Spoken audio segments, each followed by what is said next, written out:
Hi. Hey, Mm, are you a book reader? yeah, I'm also a book reader like you. Okay, I haven't read many books like you, Okay. but what are the books you read and what kind of genre you like? Mostly I like philosophical books and some fiction books also.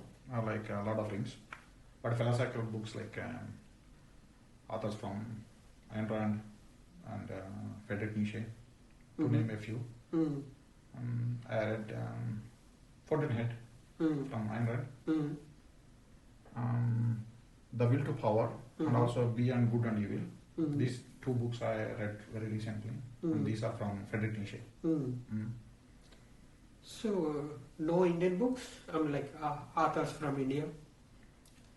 One book I read from that category is like it's not a book. It's kind of it's a great philosophical text containing book. That's Bhagavad Gita. Okay, we all know that we had Bhagavad Gita slokas Mm. mostly in the death events. I mean, in my culture, it's we play the audio recording of Bhagavad Gita in the death ceremony.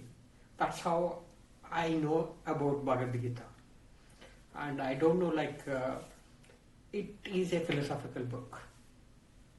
It is definitely a philosophical book, and it talks about life and it's beyond. So it's it is definitely philosophical. It's a huge philosophical book. For example, other European philosophers like Albert Camus and Ayn Rand, or Arthur Schopenhauer, Friedrich Nietzsche, all these guys are explaining life events in a light manner. I mean, of course, they are also very heavy in their explanation, but these are like a kind of a light threads when you compare it to Bhagavad Gita. Bhagavad Gita is the book which is packed with philosophy. The magical thing about Bhagavad Gita is like it will tell you life events, a huge sequence of life in two lines called verses or slokas. To understand some of the slokas, you need some lifetimes. One lifetime is not enough to understand some slokas. Maybe a part of a sloka you can understand through one life event or the sequence of life events. That is the magical about it. That's drawn me to read that one, to try to understand that one. I don't understand that one completely in my life stuff. Um, So, what's there to understand actually? You said like there are slokas to understand. Of course, I know they are written in Sanskrit. It's difficult to understand, and there are translations for those slokas. And if you read them, you can understand, right? that is called reading. That's not understanding. So anybody can be able to read Bhagavad Gita if they know their language. For example, Bhagavad Gita. Now the Bhagavad Gita is available many different languages, international languages. So if you know your language, you just read Bhagavad Gita, but you don't understand it. To understand Bhagavad Gita slokas or the verses, you have to have a certain understanding of life events, like a deep thinking or deep understanding, and you have to soak to the life events.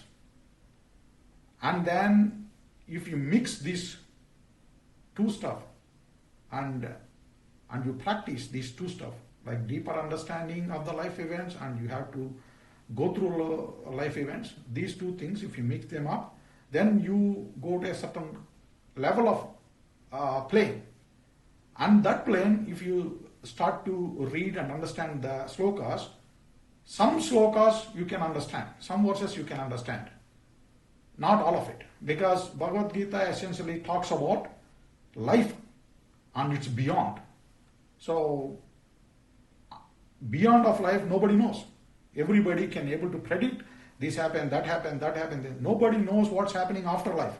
I mean after death.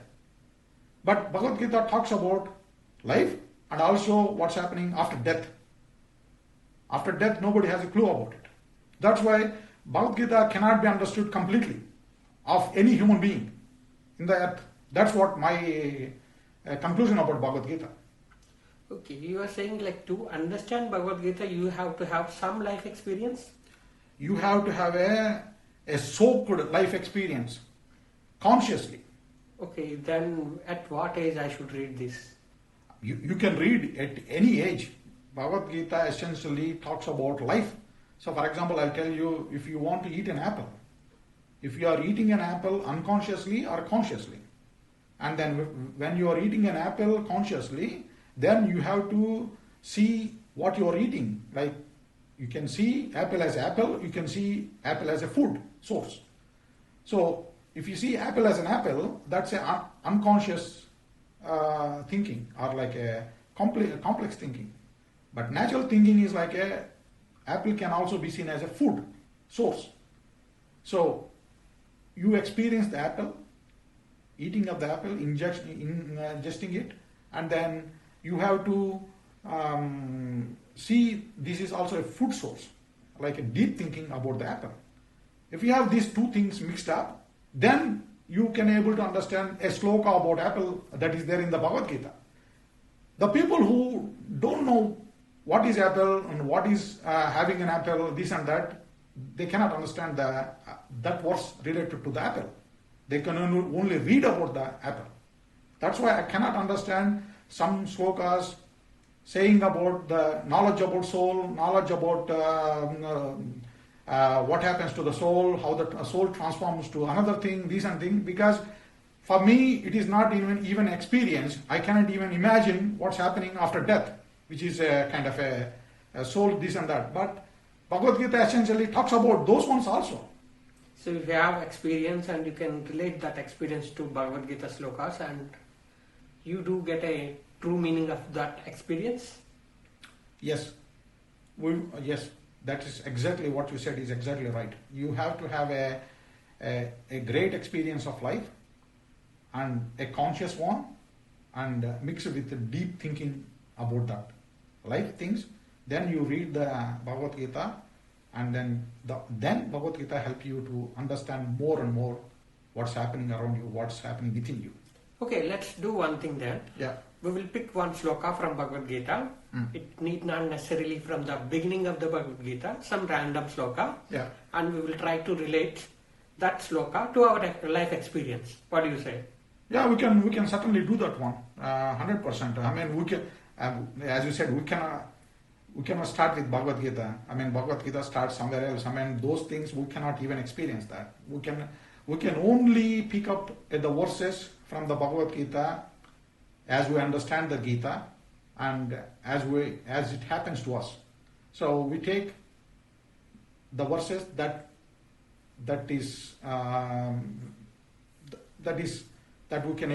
we understood, and then we can give some kind of a analysis. I mean, we wouldn't call this one as a commentary, because we are not in a level of giving some kind of commentary to the great philosophical book Bhagavad Gita. But we can say this is kind of analysis as we understand the verse in our life experience by our deep thinking. We can do that. These are purely our opinions. These are our analysis, our opinions, our life experience with the sloka. That's it. This is nothing to do with the teachers of Bhagavad Gita. I mean, Bhagavad Gita can be read, can be understood the way you want it. So, what can you name this episode podcast series? We can name this one as something related to Sri Krishna. Sri Krishna is the giver of the ultimate knowledge in the form of Bhagavad Gita. Oh yeah, we know that. Yeah. So I would like to call this one as, how about like Mayadhari mystic? Okay. Why Mayadhari and mystic? They represent the same, right? I mean, largely speaking, they are representing the same thing, that is representing to Sri Krishna in a sense. But Mayadhari is like the one who do the magic, who could able to the large magic spells. That's essentially Mayadhari means. But the mystic means is like a mysticism. Nobody understands Sri Krishna because we are not in a level of Sri Krishna to understand what he is doing. So mysticism is always around him, because we cannot understand him, because we are not in the same level of as him. So that makes him as the greatest mystic of all time. So I would like to mix with the Mayadhari and mystic. Mystic, definitely English word. Mayadhari is like we are from Telugu origin. The Mayadhari means like it's a magic related stuff, and magic related stuff is Maya. Maybe it's also Sanskrit, but Mayadhari is like who wears this magic all the time. So yeah, I think this is what I think. What do you think? Yeah, let's start this episode. Yeah. Okay, let's do it. Yeah.